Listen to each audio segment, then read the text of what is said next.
नमस्कार, बहुत स्वागत है आपका डिजिटल यस तक न्यूज के लगातार रीवा शहर के अंदर स्वास्थ्य विभाग पर जिस तरह से ग्रहण लगने का चरित्र देखा जा रहा है, चाहे संजय गांधी हॉस्पिटल हो और चाहे प्राइवेट हॉस्पिटल हो, इनमें हमेशा एक प्रश्न चिन्ह खड़ा होता आ रहा। अभी हाल ही में बिहार हॉस्पिटल के अंदर एक मरे हुए मरीज का इलाज करने का आरोप लगा था। हम आपको बता दें, अक्षय कुमार की एक मूवी थी जिसमें दिखाया गया था कि अक्षय कुमार एक लाश के इलाज का एक मरे हुए व्यक्ति को हॉस्पिटल में एडमिट करते हैं और 2 दिन तक उनका इलाज करता है। इसके बाद में जब डॉक्टरों को पता चलता है तो उसको गेट आउट करके पैसे देकर और परिजनों को वहाँ से निकालते हैं।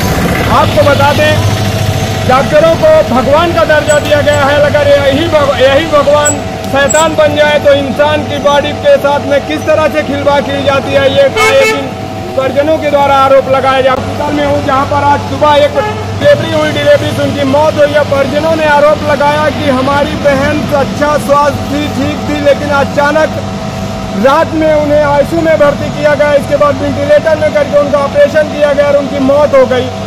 मौत का कारण क्या रहा ये मैं नहीं कह सकता हूँ, लेकिन जिस तरह से हॉस्पिटल और डॉक्टरों पर प्रश्न चिन्ह खड़े होते आ रहे हैं, वो एक कहीं न कहीं संदेह के घेरे में लाते हैं कि अगर आपके मरीज की ऑपरेशन के दौरान मौत होती है, उसकी जिम्मेदारी मेरी नहीं होती है, क्योंकि मरीज को अपने उस वक्त सिर्फ ये दिखाई देता है कि हमारा पेशेंट किसी तरह से स्वस्थ हो जाए और मैं उसका इलाज करा सकूं। लेकिन जिस तरह से लापरवाही है, न तो स्वास्थ्य विभाग के कानों में असर जा रही है, न स्वास्थ्य मंत्री को सुनाई दे रहा है, न जिला कलेक्टर को सुनाई दे रहा है, न जिला प्रशासन को सुनाई दे रहा है, न जिला के सांसद और विधायकों को समझ में आ रहा है कि आखिर बार बार स्वास्थ्य विभाग पर सवाल उठने का कारण क्या है। किस कारण से लोग चिल्लाते, चीखते, बिलखते, अपने परिजन की डेड बॉडी के साथ बैठकर रोते और डॉक्टरों के ऊपर आरोप लगाकर टिकड़ा फोड़ते नजर आते हैं।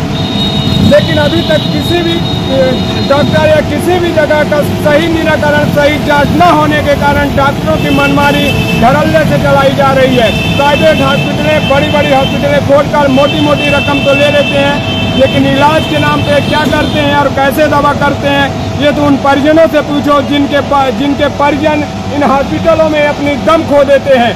अब देखना यह है कि इसके बाद ये प्राथमिक हॉस्पिटल के जो संचालक हैं, जो इसके ओनर हैं, जो इसमें ट्रीटमेंट करने वाले डॉक्टर हैं, उनके खिलाफ क्या कार्रवाई होती है और क्या एक्शन होता है। हालांकि कार्रवाई जहां तक देखी जाए तो कागजों में रहकर ही सीमित हो जाएगी, क्योंकि डॉक्टरों के ऊपर अगर ज़्यादा प्रेशर कर दिया तो वो हड़ताल में चले जाते हैं, और जब डॉक्टर ही हड़ताल में चला जाएगा तो मरीजों को समस्या का सामना करना पड़ता है। इनकी सबसे बड़ा हथियार है कि हम इलाज नहीं करेंगे, और आज हर व्यक्ति समाज का 100 में से 2% ही लोग ऐसे हैं जो स्वस्थ हैं, बाकी के 98% बीमार हैं, जिसके कारण डॉक्टरों को मनमानी करने का भरपूर टाइम मिलता है और भरपूर तरीके से और लोगों के साथ खिलवाड़ करते हैं। मैं 29 तारीख को अपनी सिस्टर को यहाँ लेके आया, एडमिट किया। उनको मतलब प्रसव कराना था डिलीवरी के लिए, तो सीधी से लेके आया। मैं सुना था कि यहाँ वो संजय गांधी की कोई डॉक्टर हैं, वो ठीक ठाक ट्रीटमेंट करती हैं। उनसे पहले भी मिले थे तो बोले थे कि हमारे यहाँ आप लाइएगा, मेरे यहाँ अच्छी दवा होगी, तो आप प्राइवेट उसमें हम अच्छे से कर देंगे।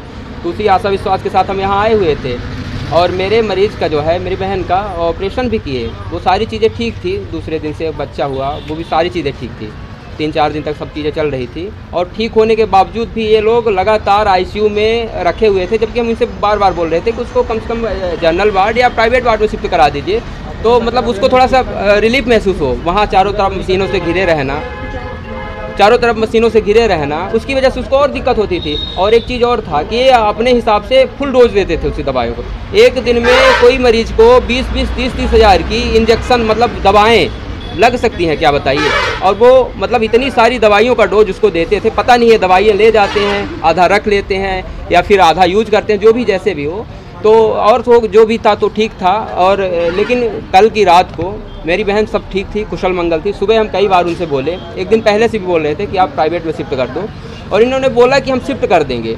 लेकिन जब कल की बात हुई तो सुबह में मैं बोला कि आप शिफ्ट कर दो, और ये तैयार भी हुए कि हो गया, फिर दोपहर में कर देंगे। दोपहर के बाद ये फिर बोले कि अब शाम को 6 बजे तक कर देंगे। 6 बजे के बाद बोले कि हो गया 11 बजे तक आपका पैसा लगेगा इसका आईसीयू चार्ज का, तो आप उसमें रखे रहिए, फिर शिफ्ट करा लीजिएगा।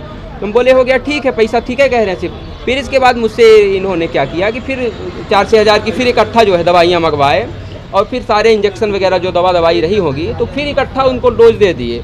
डोज देने की वजह से मेरी बहन का मतलब डिलीवरी में जो डिलीवरी हुआ था उसकी मतलब क्या होता है मतलब ब्लीडिंग, बहुत ज़बरदस्त ब्लीडिंग हुई। मुझे जानकारी नहीं हुई, मुझे बुलाए बाद में, बोले कि ऐसी बात है, ब्लीडिंग हो रही है, आप खून कहीं से व्यवस्था करवाइए। और ताकि मैं बोला ये वो कैसे गया, बोले हो गया, पता नहीं कैसे हो गया, बस आप व्यवस्था कराइए।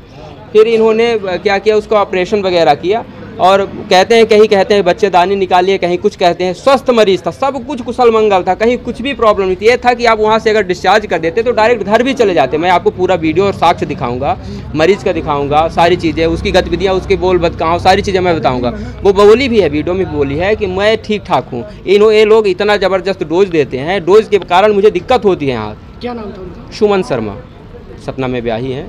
तो इनके पेटेंट वाले हैं।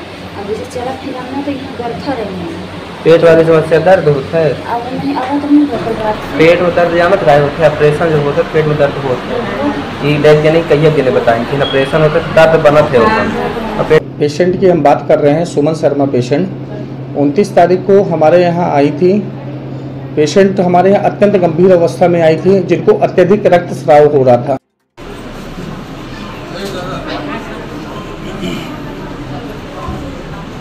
उस सिलसिले में मैं आ गया कि आयुष्मान से ऐड है ये अस्पताल, तो आयुष्मान से काम हो जाएगा। लेकिन यहाँ आने के बाद स्थितियाँ ये हुई कि पहले एडमिट कर लिए कि मतलब बोले अब बहुत ख़राब केस हो चुका है, अब जैसे पैसे वैसे जमा करवाइए। 60-70 हज़ार रुपये मुझे उसी दिन जमा करवा लिए थे, 70-80 हज़ार रुपये सारी चीज़ों का जमा करवा लिए थे। मैं सोचा अगर क्या पूरा मामला है, आपके ऊपर गंभीर आरोप भी लग रहे हैं कि आपकी लापरवाही के कारण पेशेंट की डेथ हो गई। देखिए, जिस पेशेंट की हम बात कर रहे हैं, सुमन शर्मा पेशेंट 29 तारीख को हमारे यहाँ आई थी। पेशेंट हमारे यहाँ अत्यंत गंभीर अवस्था में आई थी, जिनको अत्यधिक रक्तस्राव हो रहा था। बेसिक जांचों में हमको पता चला है कि इनकी हार्ट की सर्जरी पहले हो चुकी है, जिसके लिए उनको खून पतला करने की दवाई चल रही थी। उसी समय परिजन को समझाया गया कि माँ की जान को खतरा है, यदि अभी तत्काल ऑपरेशन नहीं करेंगे तो बच्चे और माँ की दोनों की जान नहीं बचाई जा सकती। तत्काल उनका ऑपरेशन किया गया। ऑपरेशन के समय भी समझाइश दी गई परिजनों को कि मरीज की स्थिति अत्यंत गंभीर है।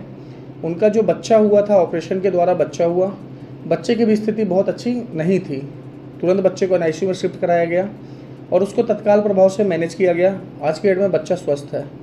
उसके बाद मरीज की स्थिति गंभीर बनी हुई थी, ICU में 3-4 दिन तक भर्ती रखा था।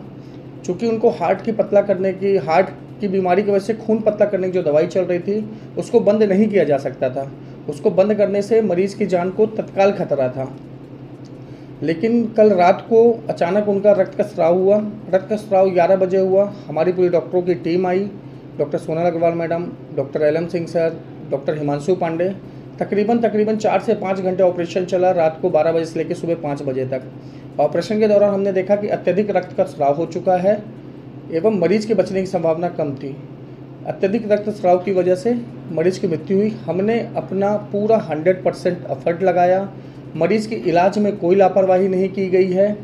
खुद अस्पताल ने सारी मरीज की खून की दवाइयों की व्यवस्था की है। हमारे पूरे प्रयास के बाद भी मरीज चूँकि बहुत गंभीर थी, इस वजह से उनकी जान नहीं बचाई जा सकी। और इस चीज़ की जानकारी परिजनों को पहले ही दिन से थी कि मरीज की स्थिति अत्यंत गंभीर है, उसको बचा पाना थोड़ा मुश्किल काम है। लेकिन बच्चा भी स्वस्थ है और बच्चे की आज छुट्टी कर रहे हैं। आयुष्मान से इलाज नहीं हुआ है, ये पूरा क्या मामला है? देखिए, ऑप्स और गायनी जो है वो MP में कहीं पे भी आयुष्मान नहीं दिया गया है। और हमारे पास आयुष्मान में सिर्फ सर्जरी, ऑर्थो, मेडिसिन और पीडिया का पोर्टल है। इसके अलावा हम किसी भी ब्रांच का, चाहे वो न्यूरो सर्जरी हो, चाहे गायनिक सर्जरी हो, हमारे पास उसकी परमिशन ही नहीं है। तो हम इस वजह से उनका आयुष्मान से इलाज नहीं कर पाए। ये पहले जानकारी थी, आपने पेशेंट के परिजनों को बताया था? परिजनों को भर्ती होते समय सारी जानकारी दे दी गई थी कि आयुष्मान इस बीमारी के लिए हमारे अस्पताल में उपलब्ध नहीं है। ये जिनकी डेथ हुई है, कितनी उम्र लगभग? 34 ईयर्स के आसपास उनकी एज है। ऑपरेशन कौन कर रहा था आपके यहाँ से? ऑपरेशन हमारे यहाँ gynaecologist doctor Sonal Agarwal madam है, उन्होंने ऑपरेट किया है। कितने ऑपरेशन हुए थे? ऑपरेशन तो उनका एक पहले ऑपरेशन हुआ था LSCS के लिए, जिसमें अपने बच्चे को स्वस्थ निकाला। उसके बाद दोबारा उनको जो ब्लीड हुई, उसके बाद दूसरा ऑपरेशन कल रात को हमने लिया था। वेंटिलेटर पे कब रखा गया था? वेंटिलेटर पे आज सुबह ऑपरेशन के तुरंत बाद मरीज परिजनों को का आरोप है कि मृत्यु के बाद जो है वेंटिलेटर पर रखा गया। गलत आरोप है। कभी भी किसी भी मृत व्यक्ति को वेंटिलेटर पे, यहाँ क्या, मैंने आज तक इतने साल की प्रैक्टिस में कभी किसी को नहीं देखा कि मृत व्यक्ति को वेंटिलेटर पे रखा गया।